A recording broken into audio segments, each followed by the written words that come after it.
jika kita ingin mendapatkan ya kebahagiaan di akhirat dengan pahala yang melimpah kelak pada hari kiamat. Bapak Ibu rahmatullah, kita akan masuk pada bab yang baru yang dibawakan oleh Imam Nawawi. Silakan bisa disimak bab yang kedua, bab taubah. Ya, kita akan pelajari bab taubat, yang mana taubat Bapak Ibu ini termasuk tugas seumur hidup.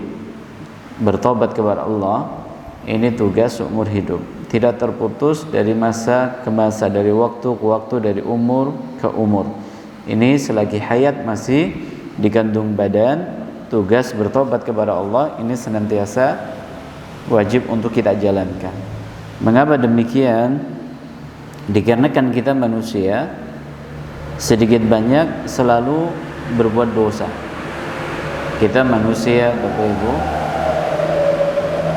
sedikit banyak selalu berbuat dosa. Dari mana kita meyakini atau kita mengetahui bahwa manusia senantiasa berbuat dosa? Dari sabda Nabi sallallahu alaihi wasallam. Nabi sallallahu alaihi wasallam bersabda, kullu bani Adam khata' wa khairul khata'ina tawwabun. Ya, setiap anak manusia dia berpotensi untuk berbuat dosa, dan sebaik-baik orang yang berbuat dosa adalah yang bertobat kepada Allah Subhanahu wa taala. Ini menjelaskan setiap dari kita itu pasti yang melakukan dosa, sedikit banyak, besar atau kecil, pasti melakukan dosa, baik dosa yang kita ketahui ataupun dosa yang tidak kita ketahui. Oleh itu Bapak Ibu rahmatullah, ya kita itu jangan sampai ya terjangkiti dengan sifat sombong atau sifat takjub atau ujub dengan ibadah yang sudah kita kerjakan, karena nantinya akan menjadikan kita mengabaikan tugas yang satu ini, yaitu bertobat kepada Allah Subhanahu wa taala. Ya, sebelum kita membaca hadis yang dibawakan oleh beliau, perlu kita ketahui bahwa dosa, kata para ulama, itu dibagi menjadi dua. Ada dosa yang berkaitan dengan hak sesama manusia, ada dosa yang berkaitan dengan hak Allah Subhanahu wa taala. Ada dosa yang berkaitan dengan hak sama manusia. Contohnya kayak seperti apa? Berbuat zalim ya kepada orang lain, atau kita mengambil harta atau mengambil hak mereka, ya kita curang, ya, atau kita sampai memukul, sampai apalagi menumpahkan darahnya. Ini dosa yang berkaitan dengan sesama manusia, kayak seperti hibah, yang ngerasani ya orang yang tidak kita sukai. Ini termasuk dosa yang berkaitan dengan sesama manusia. Yang kedua, ada dosa yang berkaitan dengan hak Allah Subhanahu wa taala. Contohnya apa? Enggak sholat, ya, kayak seperti enggak puasa, enggak sholat, enggak menjalankan kewajiban, atau melanggar larangan Allah Subhanahu wa taala. Maka dari dosa ini kita harus ketahui, kalau berkaitan dengan hak Allah Subhanahu wa taala, maka ini Allah Subhanahu wa taala yang punya kehendak kalau kita bertobat diampuni atau tidak. Tapi beda ketika kita berbuat dosa bersama sama makhluk, sama manusia, ini harus diselesaikan di dunia, jika nanti kita tidak ingin rugi di akhirat. Jadi umumnya kita itu pernah ambil hartanya orang, lalu kita bertobat. Bagaimana cara bertobatnya? Harus kita kembalikan harta tersebut, atau paling minimal kita minta dihalalkan. Kayak umumnya kita dulu sebelum ngaji, ya, kalau ke warung, kalau ke angkringan, ya makan menduan 5, ngomong loro umumnya, mangan kerupuk papat ngomong kursi siji umumnya. Di situ berarti kita memakan harta pemilik warung tersebut, ya. Kita makan 5 bilang 2, makan kerupuk 4 bilang 1, berarti ada 3 kerupuk yang kita makan yang tidak halal, ada 3 mendoan yang kita makan yang tidak halal, ya. Maka bagaimana cara bertobatnya? Kita wajib untuk membayarnya. Nah, ini kejadiannya kemudian banget Ustaz kepriwe. Nah, ini dia yang menjadi masalah. Kalau sudah berpuluh-puluh tahun, bagaimana ini? Maka kewajiban yang pertama harus kita cari tahu orangnya, berusaha. Umpamanya kita tanya pada saat kita jumpai warungnya wis pindah. Kita tanya, mungkin ada info yang bisa kita dapatkan dari bekas warungnya atau orang yang ada di sekitarnya. Ini yang dulu jualan di sini teng pundi. Oh, tempatnya di sana, alamatnya di sana, kan harus datangin. Lalu kita sampaikan, ya dulu saya makan mendoan jenengan, ya 3 belum bayar. Ini saya bayar. Loh, paling kan 3.000 perak Ustaz. Iya, sekalipun 3.000 rupiah. Jangankan 3.000 rupiah Bapak Ibu, 1 sen rupiah yang kita ambil dari orang lain itu kalau tidak dituntaskan di dunia, di akhirat nanti akan ada di peradilannya Allah Subhanahu wa taala. Dan yang perlu kita ingat bahwa peradilan nanti di hadapan Allah adalah peradilan yang sangat adil. Kemudian balasannya itu, hukumannya itu adalah barter pahala dan dosa. Yaumul la yanfa'u malun wala banun. Pada hari tidak bermanfaat lagi harta dan anak keturunan. Apa yang paling bermanfaat pada saat itu? Pahala. Jadi orang berandai-andai berharap kalau pahalanya itu banyak, ya pahalanya banyak, sehingga 1 sen rupiah yang kita ambil dari harta orang pada saat kita tidak tuntaskan di dunia nanti akan berubah menjadi apa? Menjadi dosa yang harus kita bayar dengan pahala yang kita miliki. Ini kan rugi. Makanya dalam hadis yang disebutkan oleh para ulama kita tentang hadisnya orang yang rugi, orang yang bangkrut, adalah orang-orang yang ya'ti yaumul qiyamah bi salatin wa zakatin wa siyamin. Orang yang datang kelak pada hari kiamat dengan membawa pahala puasa, membawa pahala salat, membawa pahala zakat. Tapi dahulu perilakunya di dunia terkadang nyakitin orang, entah itu mukul, entah itu ya berantem, adu mulut, ya, atau mengambil hartanya, atau menipu, ya. Maka kata Nabi SAW, orang-orang yang disakiti di dunia nanti pada hari kiamat akan diberi pahala dari kita. Orang yang pernah kita pukul, orang yang pernah kita ambil hartanya, pahala kita diberikan kepada mereka. Kalau pahala kita sudah habis, maka dosa mereka akan diberikan kepada kita. Inilah hakikatnya orang yang rugi. Jadi jaga dan amankan pahala kita Bapak Ibu. Yang sudah susah payah kita apa? Yang sudah susah payah kita jalankan. Hujan-hujan kita berangkat ke masjid untuk sholat berjamaah, untuk ikut pengajian.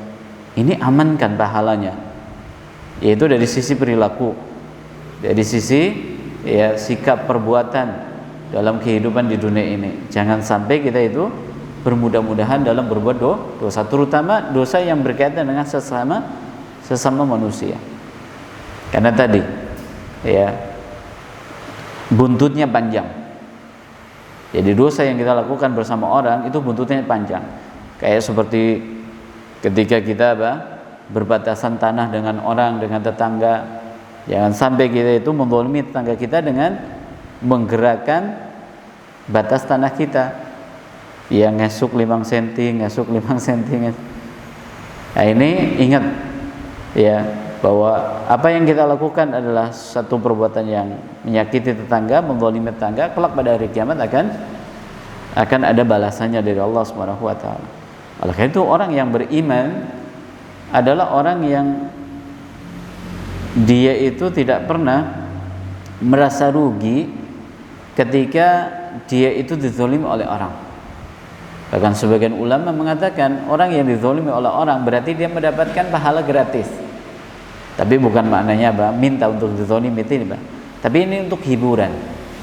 Orang yang beriman terhibur dengan perkara ini. Jadi umumnya kita ditipu oleh orang, ya, Ada orang ditipu oleh rekan bisnisnya sampai ratusan juta, kemudian kita lacak nggak tahu kemana, maka jangan bersedih karena uang umpamanya 500 juta yang dibawa kabur oleh teman bisnis kita, itu kelak pada hari kiamat akan kita dapatkan. Bahkan sendal hilang yang pernah kita alami ketika masuk ke masjid itu nggak bakalan hilang nanti di hari kiamat, akan kembali, ya akan kembali, dan itu justru memberikan keuntungan kepada kita di saat kita lagi butuh-butuhnya pahala, ya lagi butuh-butuhnya pahala. Nah, ini sekilas tentang pemahaman bahwa dosa itu terbagi menjadi dua, dan dosa yang berkaitan dengan sama manusia dan dosa yang berkaitan dengan ya hak Allah Subhanahu wa taala. Kita baca bab taubah, kata Imam Nawawi bab taubat. Qala para ulama berkata, taubatun wajibatu at-taubatu wajibatun min kulli dhanbin. Fa in kanat ma'siyatu bainal 'abdi wa bainallah la tata'allaqu bihaqqi adami falaha thalathatu syurut. Taubat adalah kewajiban dari setiap dosa. Maknanya orang bertobat kepada Allah Subhanahu wa taala ini hukumnya wajib. Hukumnya wajib dari setiap dosa. Pada saat kita dahulu melakukan satu perbuatan dosa yang dilarang oleh agama, atau kita tidak mengerjakan apa yang diperintahkan oleh agama, maka kita wajib bertobat dari situ. Mungkin ada yang pernah berzina, mungkin ada yang pernah korupsi, mungkin ada orang yang pernah menyakiti orang tua, ya ada orang yang pernah menyakiti tetangga, menyakiti pasangan hidupnya, zalim sama anaknya. Maka ini wajib untuk bertobat. Untuk ibu-ibu umpamanya dulu nggak pakai kerudung, ini wajib untuk bertobat. Apa maknanya bertobat yang hukumnya wajib tadi dari setiap dosa? Kata para ulama, tobat itu artinya adalah ruju' min maksiatillah ila ta'atih. Yang dimaksud dengan bertobat adalah kembali kepada Allah dari perbuatan dosa menjadi taat.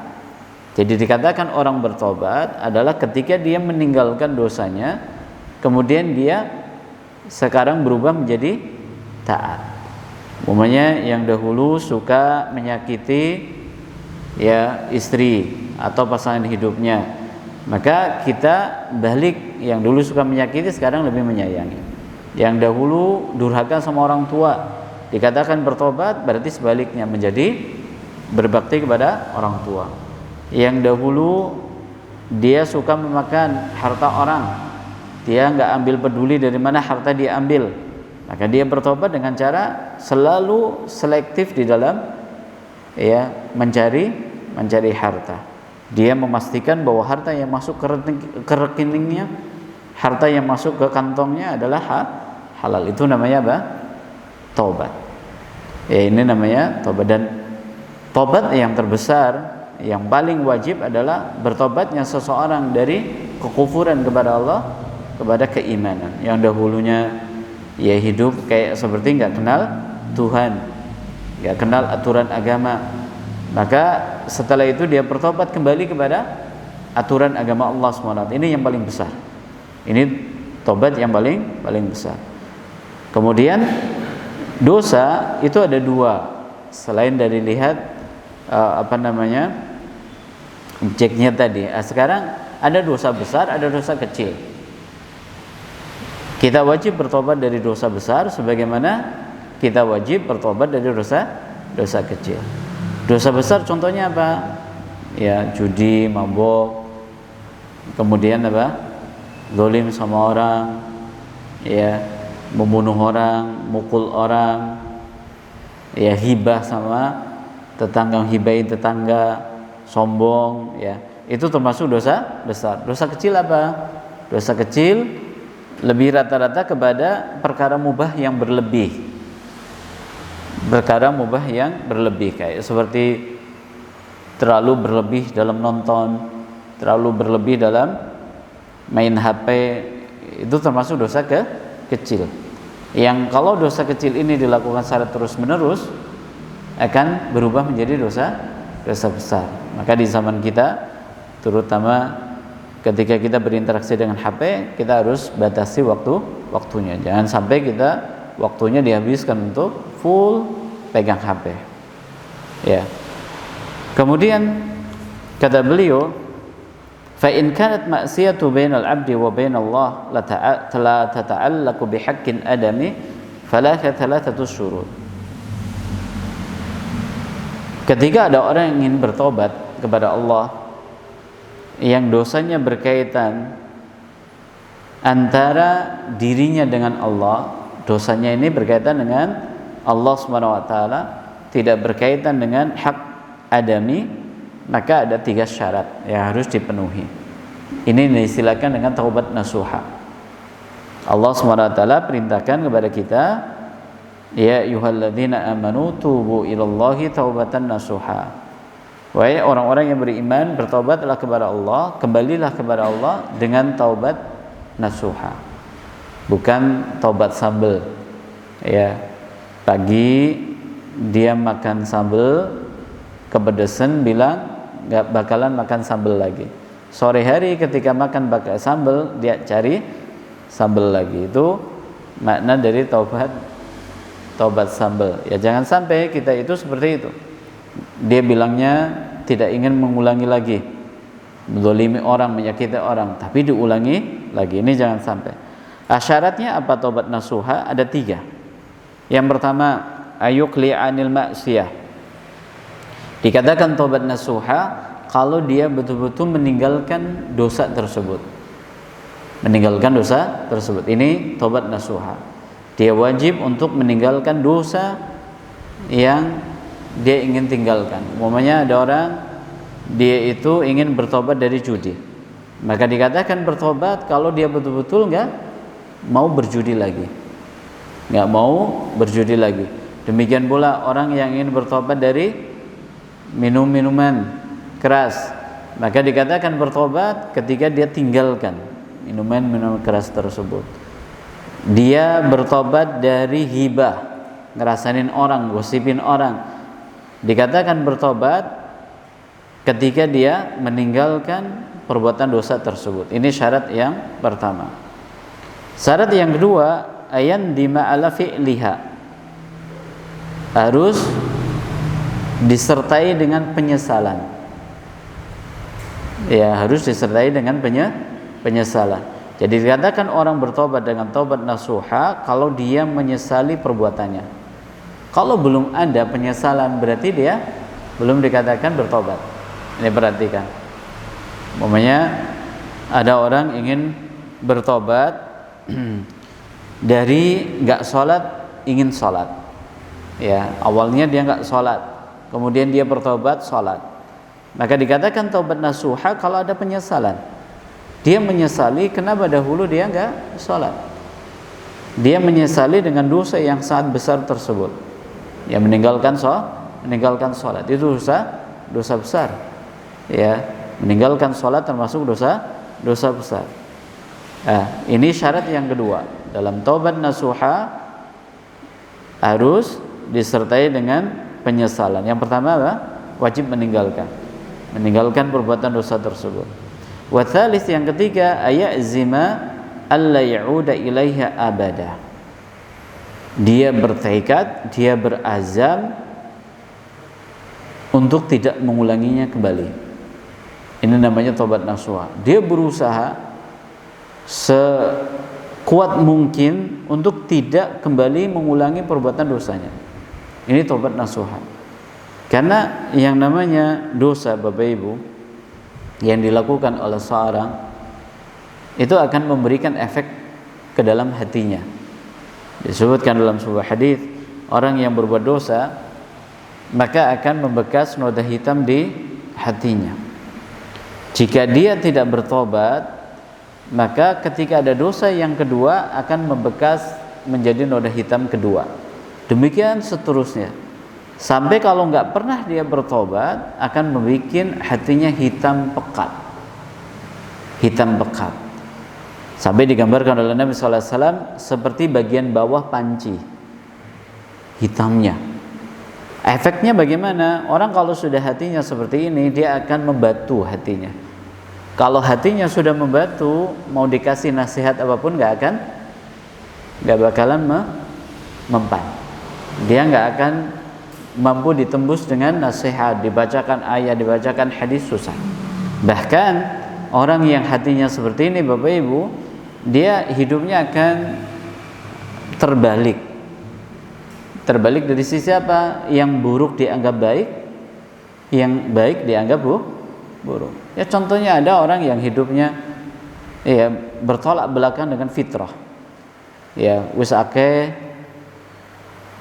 minuman yang halal, banyak kan minuman yang halal, dari yang bening sampai yang berwarna juga banyak.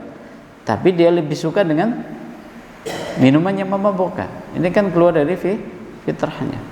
Ya makanan juga seperti itu. Yang namanya daging itu kan banyak sekali yang dihalalkan Allah.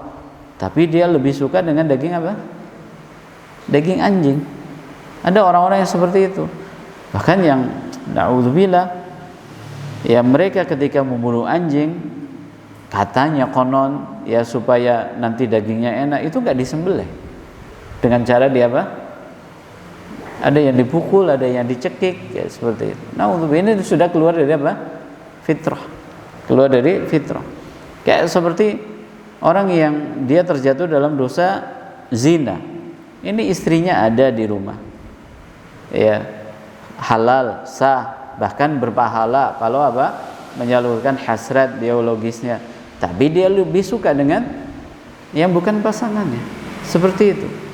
Ini orang kalau sudah hatinya dekat. Makanya ketika orang sudah seperti itu, biasanya dosa di masa lalunya itu akan mendorong dia untuk kembali lagi.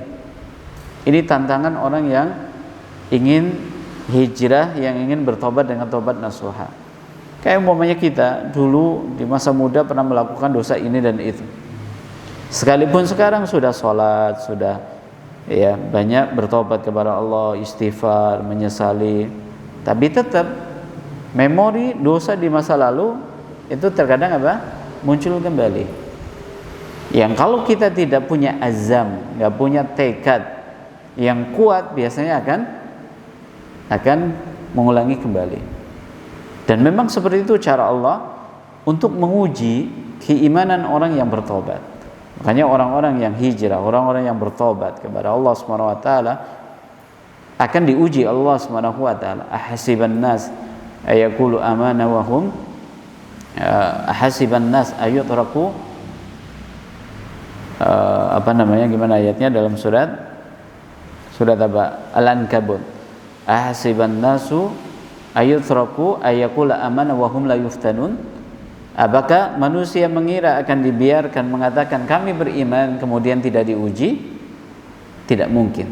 Jadi kita masing-masing akan mendapatkan ujian. Nanti insyaallah di bab sabar akan ada hadis yang menjelaskan bahwa Allah akan menguji masing-masing orang sesuai dengan kadar keimanannya. Orang yang imannya tinggi, ujiannya akan lebih berat. Untuk bisa dibedakan mana yang betul-betul beriman, mana yang betul-betul bertobat, dengan yang tobatnya sambal tadi, yang imannya yang KW. Seperti itu nanti. Salah satu cara ya Allah menguji taubat seseorang adalah dengan apa?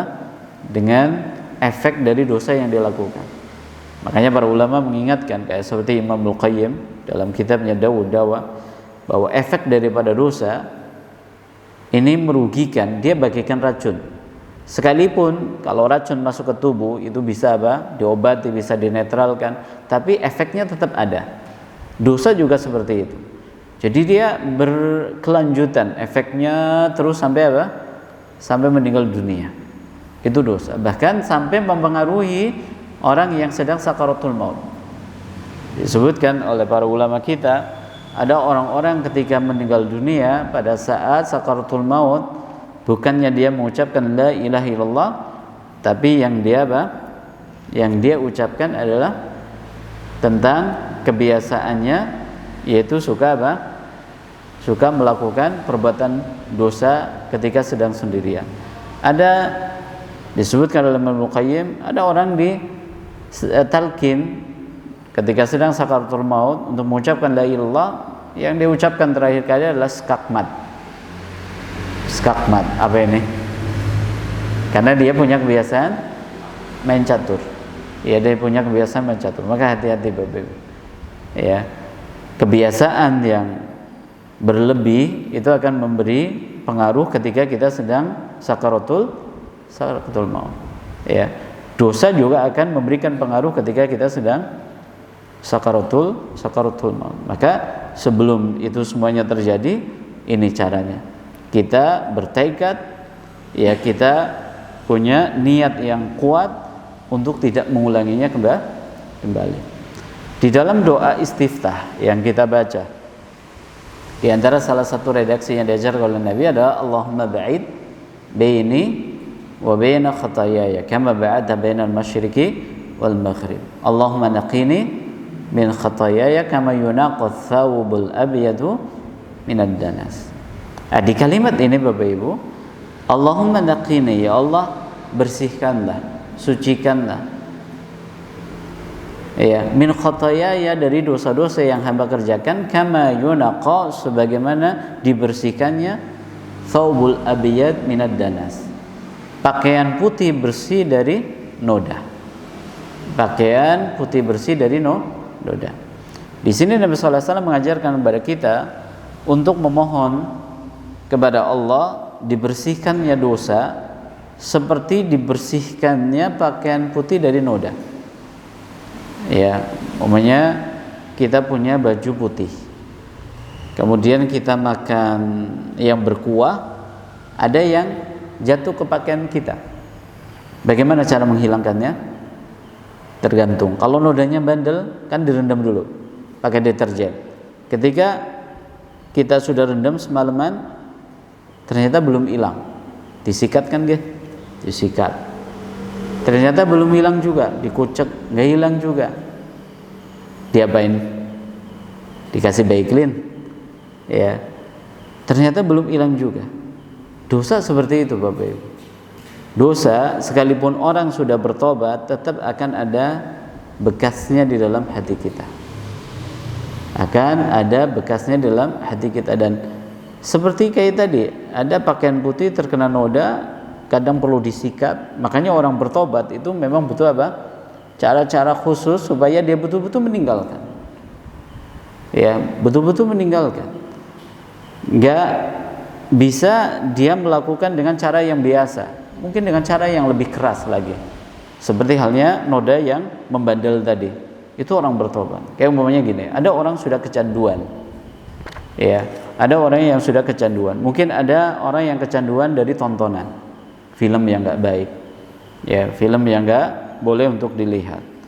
Ini kecanduan. Bagaimana cara menghilangkannya untuk berhenti dari kebiasaan tersebut? Dia harus butuh cara yang kuat. Ya, cara yang kuat. Ini namanya bertobat. Ya, ini yang namanya bertobat.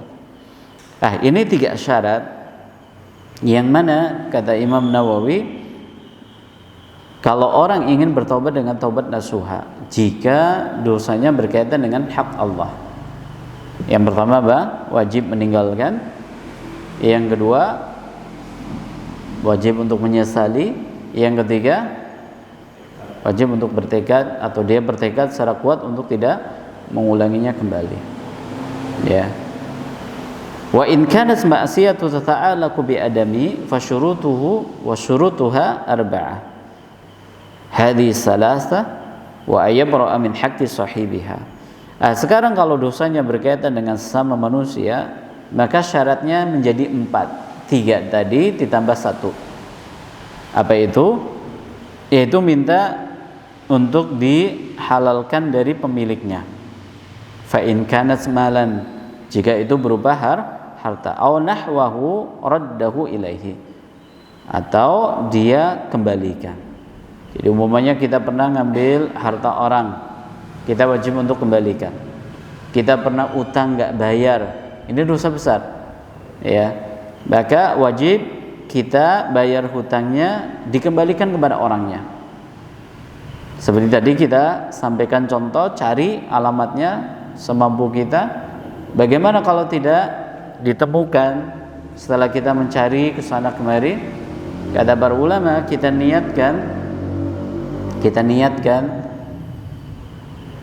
uang tersebut untuk bayar hutang, kita tanya teman-temannya, kita tanya di mana tempatnya, alamatnya, ternyata nggak ada yang tahu sekarang di mana. Ya, bagaimana cara kita bertobatnya? Kita infakkan uang 500.000 tadi atas nama orang tersebut. Itu pun kalau seandainya pada suatu ketika kita ketemu sama orang tadi, kita harus tetap sampaikan, dulu saya utang sama jenengan 500.000 ini, saya bayar sekarang. Atau bilang, saya sudah cari-cari jenengan, saya nggak ketemu, alhamdulillah hari ini saya bisa ketemu sama jenengan, saya sudah bayar hutang dengan cara saya infakkan atas nama jenengan, kira-kira jenengan ridho atau tidak, sampai seperti itu. Kalau dia bilang enggak, saya ingin duitnya, ya sudah, panjenengan harus apa? Bayar. Ya, panjenengan harus bayar. Nah, uang yang diinfakkan itu untuk siapa? Berubah menjadi infaknya jenengan 500.000. Seperti itu. Ini juga cara ketika kita nemu duit di jalan. Jadi kalau kita nemu duit mungkin satu lembar 100.000 atau 50.000 atau 20.000, itu tetap bukan harta milik kita sekalipun kita nemu. Caranya bagaimana? Ya, kalau kita khawatir uang itu dimanfaatkan oleh orang, diambil oleh orang yang amanah, ambil lalu diinfakkan, kita niatkan atas nama pemilik asli. Ya Allah Maha mengetahui. Ya Allah Maha mengetahui, insyaallah pahalanya sampai kepada dirinya. Wa in kanat hadda qadhaf wa nahwahu makkannahu minhu aw talaba afwi. Ya, kalau berupa dosanya menuduh orang, ya kita tuduh orang ini berbuat ini dan itu, ternyata nggak benar, maka kita harus minta maaf. Kita datang kemudian kita apa? Sampaikan, ya mohon maaf saya nuduh jenengan ini dan itu ternyata nggak benar, ternyata hoax, seperti itu. Wa in kanat hibatan istahallahu minha. Kalau bentuk dosanya adalah hibah, ngerasain orang, ini harus minta dihalalkan.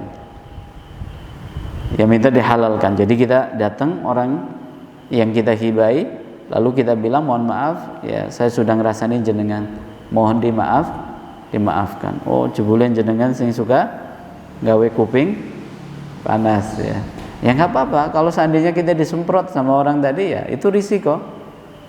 Makanya kalau kita tahu ya beratnya orang bertobat, jangan bermudah-mudahan berbuat dosa, terutama dosa yang berkaitan dengan sesama manusia. Sekalipun dosa yang berkaitan dengan hak Allah juga ini berat, ya hukumannya, ancamannya, siksanya itu sangat berat.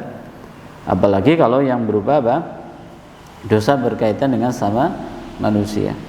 Ya, ini beberapa syarat tobat yang disampaikan oleh penulis, yang mana ditambahkan oleh para ulama yang lain. Ada syarat yang kelima yang tidak dicantumkan oleh Imam Nawawi, yaitu ikhlas. Jadi dalam bertobat kita harus ikhlas. Ikhlas karena Allah SWT. Bukan maksud dari tobat kita adalah karena ya batire wis akeh sing pada salat, batire akeh sing wis pada jilbaban, ya siki wae wong pada jilbaban, saya ikut-ikutan. Bukan itu. Kalau sekarang trennya anak muda, istilah tobat itu diganti dengan hijrah. Maka hijrahnya bukan karena temannya, ya bukan karena ingin ganti komunitas, bukan karena ingin panggung, bukan karena ingin dunia. Oh kayaknya kalau saya ganti komunitas, saya jualan di situ lebih apa? Lebih prospek umpamanya. Ini bukan itu tujuannya. Tapi tujuannya adalah karena Allah Subhanahu wa taala. Ya, karena Allah Subhanahu wa taala. Seperti halnya orang bertobat dari harta zakat, dia wajib zakat, kemudian dia tidak tunaikan zakatnya, ini juga termasuk dosa besar. Makanya bagi bapak ibu yang hartanya sudah sampai nisab, perhatikan, hitung ya hartanya apakah sudah wajib zakat ataukah belum. Kalau sudah berarti tunaikan zakat tersebut, jangan sampai kita meninggal membawa hutangnya fakir miskin dalam bentuk harta zakat yang tidak ditunaikan, ya. Dan Bapak Ibu rahmat taala, orang ketika melakukan perbuatan dosa, ada yang dia sembunyikan, ada yang dia lakukan secara terang-terangan, ada yang lakukan secara sembunyi-sembunyi, ada yang lakukan secara terang-terangan. Maka orang yang melakukan secara terang-terangan ini dosanya berlipat dibanding dengan orang yang melakukan secara sembunyi-sembunyi, karena biasanya dosa yang dilakukan secara terang-terangan terkadang menginspirasi orang lain sehingga bisa melahirkan dosa jariah. Dan ini bukan maknanya boleh kita berbuat dosa secara sembunyi-sembunyi. Ya, wallahu taala alam bissawab. Ini beberapa hal yang bisa kita bacakan dari penjelasan Imam Nawawi. Insyaallah kita lanjutkan pada pertemuan yang akan datang untuk membaca ayat-ayat yang dibawakan oleh Imam Nawawi berkaitan dengan kewajiban taubat ini. Mudah-mudahan bermanfaat. Kita tutup dengan baca doa kafaratul majelis. Subhanakallahumma bihamdika asyhadu an la ilaha illa anta astaghfiruka wa atubu ilaik. Assalamualaikum warahmatullahi wabarakatuh.